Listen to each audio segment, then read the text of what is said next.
Hey guys, it is Sunday evening, and I just realized that I had not done my reading for you guys over our next section, which covers Athens. So, for this week, we will be talking about Athens. You will have that for your reading guide, and you will need this part of the chapter to kind of build up to our next activity that has to do with city states and a little bit of debate.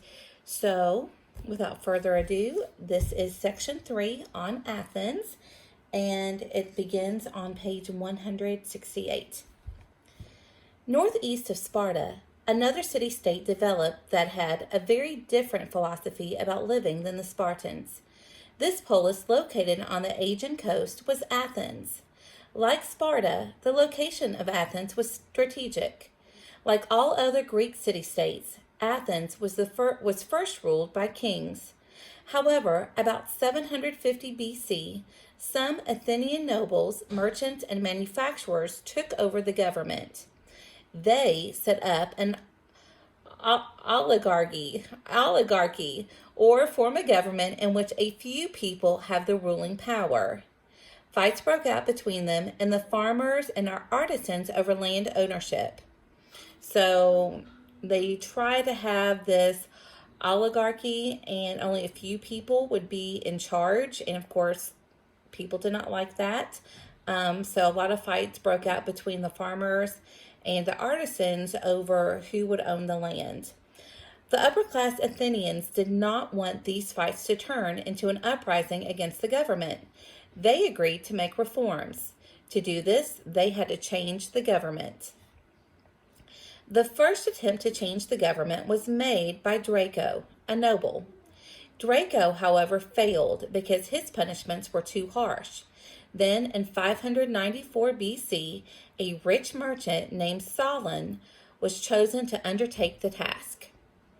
Solon prepared a constitution, or a set of principles and rules for governing. This constitution broke the political power of the rich. Solon set a limit on how much land a person can own and gave landowners the right to vote in the assembly. The assembly was given the power to pass laws. Solon erased all debts. He freed all the people who had been forced into enslavement because of debt. Solon offered citizenship to artisans who were not Athenians, and he ordered every father to teach his son a trade. Under Solon, more Athenians began to take part in government. Trade also increased. Still, many people were not happy. The rich thought Solon had gone too far, while the poor thought he had not gone far enough.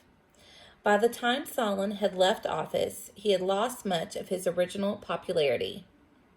About 560 BC, the government was taken over by another Athenian named Pisistratus. It's a hard one to say. Sorry, guys. Just be patient. Pisistratus was supported by the lower classes. He divided large estates among farmers who owned no land. He stated that a person no longer had to own land to be a citizen, and he also encouraged sculpture and other arts. All right, moving on. A democratic constitution. When Pisistratus died, his sons took over as leaders of the Athenian government. Not long after that, their government was overthrown by the Spartans.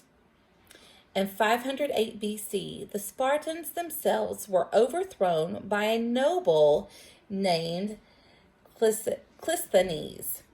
A year later, Clisthenes put into effect the world's first constitution that was democratic, or favoring the equality of all people. And that's what democratic means. For example, it gave Athenians the right of freedom of speech. The political reforms made by Clisthenes lasted until the fall of Greece almost 300 years later. Clisthenes opened the assembly to all males over 20 years old. Each year, the assembly elected 10 generals to run the Athenian army and navy and to serve as chief magistrates or judges. One of the generals was named commander-in-chief. And so I don't know if you noticed, but there are quite a few similarities to our own government. So you have the commander-in-chief. You have the fact that the democratic way of thinking. So I think if you all looked at our own government and compared it to some of the way a lot of the Greek philosophers, a lot of the Greek leaders from this time period, you will see see a lot of similarities. So just an observation if you want to make those connections. The Council of 500 handled the daily business of Athens. Members were chosen each year by lot. The names of 500 citizens were drawn from a large pot. No one could serve on the council for more than 2 terms. Again, another similarity. Thus, every citizen had a chance to be a council member. There were 2 reasons why the Athenians preferred choosing council members by lot rather than by voting.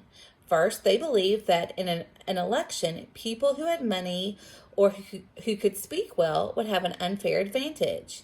Second, the Athenians believed that every citizen was smart enough to hold public office. The only exception was in times of war. Then a skillful general was needed on the council.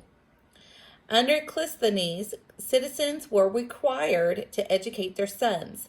Since there were no public schools, boys either had a tutor or attended a private school. Starting when they were 7 years old, boys studied writing, mathematics, and music. They also practiced sports and memorized the works of Homer and other noted Greek poets. Matthew's in the tub. I'm going to get him in just a second. When they turned 18 years old, Athenian males became citizens. They went to the temple of the god Zeus and took an oath of citizenship in front of their family and friends. In the oath, they promised to help make Athens a better place in which to live. They also promised to be honorable in battle, follow the Constitution, and respect their religion. So we'll pause right here. This is taking you to 171, halfway through that textbook page. So if you're following along with your reading guide, I'm going to stop right here and let you kind of catch up, rewind, and fill in what you need to.